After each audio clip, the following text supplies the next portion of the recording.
Is the seat occupied by chance? No. Great, great.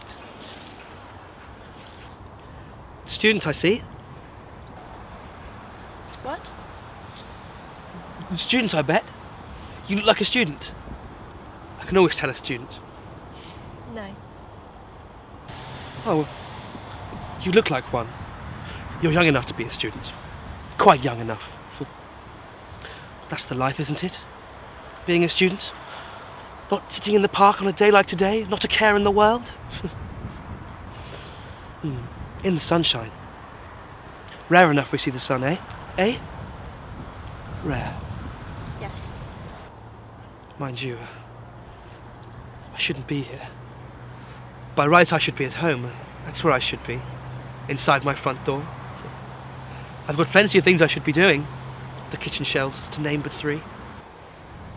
But you sit at home on a day like today. Sunday. Nothing to do.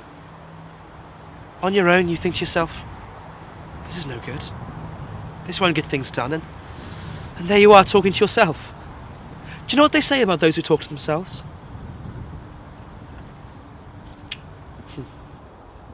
So I thought it's outdoors for you. Else they'll come and take you away.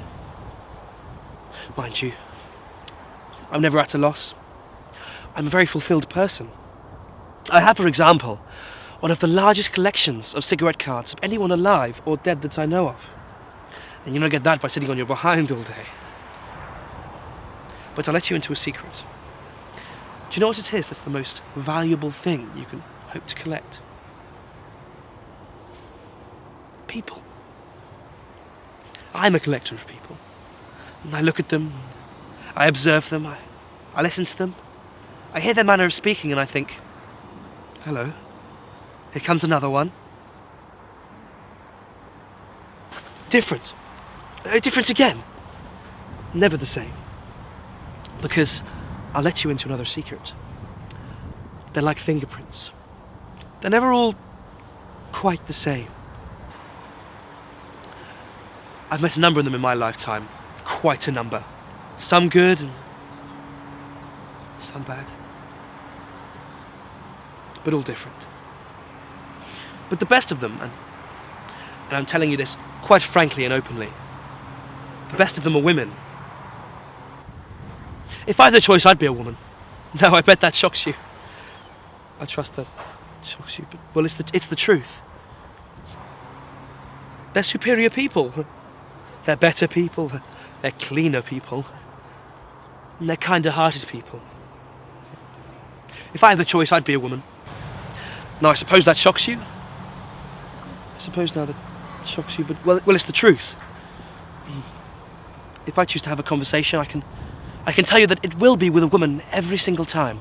Because women are one of nature's listeners. Most men I wouldn't give the time of day to. Now, I suppose that shocks you. But it's the truth. Trouble is, I don't get to meet as many women as I would like to. My particular line of work does not bring me into contact with them as much as I would hope, which is a pity. Excuse me. Are you leaving? Sorry, is the seat taken? No. Thanks. Sorry, only the man over there won't stop talking. I normally don't mind too much, but when you get a letter like this, you need all your concentration. You can't have someone talking in your ear when you're trying to decipher writing like this. He must have been stoned out of his mind when he wrote it. Wouldn't be unusual. Look at it. It says he wants me to come back. Some hopes. To him. He says he's sorry, didn't mean to do what he did, he won't do it again, etc, etc. Seem to have heard that before. And there's no excuse for it, is there? Violence.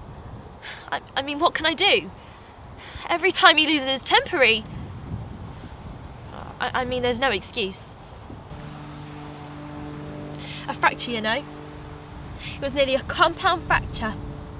Right here. I can practically see it to this day. I said to him when I got home, I said, "You're a bastard.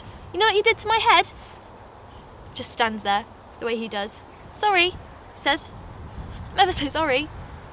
Said to him, you're a bastard. A right, bad-tempered, uncontrolled, violent bastard. You know what he says? He says, you call me a bastard again and I'll smash your stupid face in. You can't have a civilised discussion with a man like that now, can you?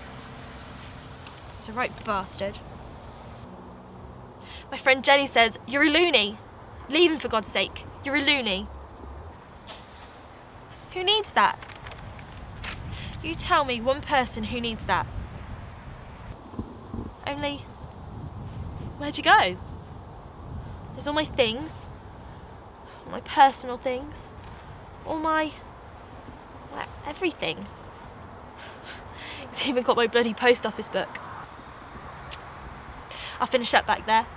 You wait and see. I must be out of my tiny mind, eh? Sometimes I wish I could just jump down a deep hole and forget everything.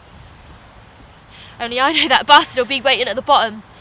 Waiting to thump the life out of me, eh? Excuse me. Sorry, I didn't mean to embarrass Quite you. right, quite right. I just had to. No. Nobody here, is there? Nobody where? Sitting here. Oh, no.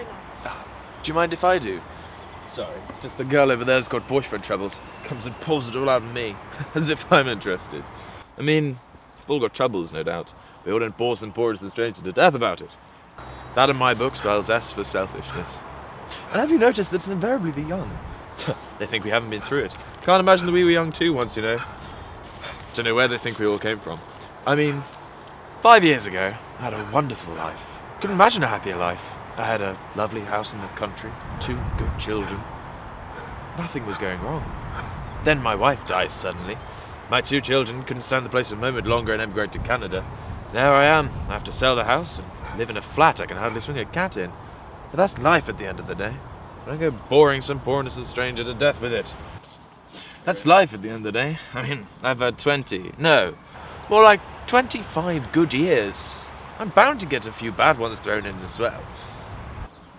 And you know what the thing about trouble is? It's a bit like woodworm. Once you've got a dose, if you're not careful, it starts into your business. Which explains why I'm sat here right now, reading through this report, in order to condense it into another report before I can even be sure as to whether I'm bankrupt or not.